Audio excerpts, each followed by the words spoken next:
Sa ilalim ng direktiba ng Chief PNP, Police General Nicolas D. Torre III, na 3-minute response time at agarang pagbigay ng police assistance, pinatunayan ng mga personnel ng RMFB and CRPO ang kanilang dedikasyon sa paglilingkod sa mamamayan sa pamamagitan ng mabilis na pagtugon sa dalawang insidente.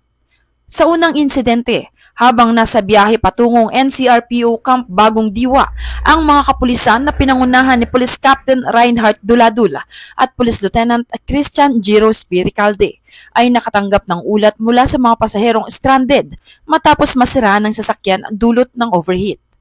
Agad silang kumilos upang itabi ang sasakyan sa mas ligtas na bahagi ng kalsada. Matapos ang koordinasyon sa Skyway Patrol Group para sa recovery ng sasakyan, isinakay ng RMFB personnel ang mga stranded na pasahero sa kanilang police vehicle at inihatid ang mga ito sa Ninoy Aquino International Airport, Terminal 3 at tiniyak na makakarating sila ng ligtas at naaayon sa kanilang flight. Nagbigay mensahe naman ang Force Commander ng RMFB and CRPO na si Police Colonel Celso M. Rodriguez. Aniya, pinasasalamatan niya ang mga personnel sa kanilang maagap at walang pag-iimbot na pagtulong sa mga na-stranded. Ang simpleng gawain ito ay may malalim na epekto sa komunidad at sumasalamin sa uri ng serbisyo na ating inaasahan at itinataguyod sa RMFB.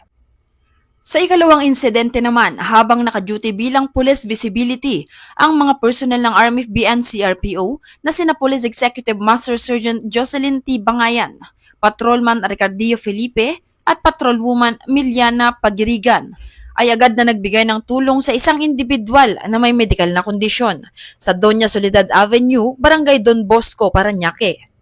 Dumating ang biktima na nakakaranas ng matinding pagkahilo, panginginig at paninigas ng mga kamay at daliri habang siya ay nakasakay sa kanyang motorsiklo.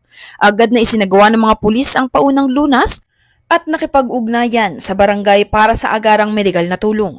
Ang biktima ay dinala sa ospital ng Parañaque sa tulong ng barangay ambulance. Ang mga pangyayaring ito ay patunay ng aktibong pakikiisa ng RMFB and CRPO sa AAA Policy Framework ni Police Major General Anthony A. Abrin, Regional Director ng NCRPO, na nagtatampok sa pagiging able, active at allied ng bawat pulis sa pagbibigay ng serbisyo publiko. Ang presensya at maagap na pagtulong ng RMFB and CRPO sa mga mamamayan ay nagpapakita ng kanilang pagsisikap na mapanatili ang kapayapaan at kaligtasan ng komunidad. Dahil sa bagong Pilipinas, ang gusto ng pulis, ligtas ka. Mula dito sa Regional Mobile Force Battalion ng NCRPO at sa pamumuno ng aming Force Commander na si Police Colonel Celso M. Rodriguez. Ako po ang inyong Police News Network Correspondent, Patrolwoman Bungo, alagad ng batas, tagataguyod ng balitang pulis.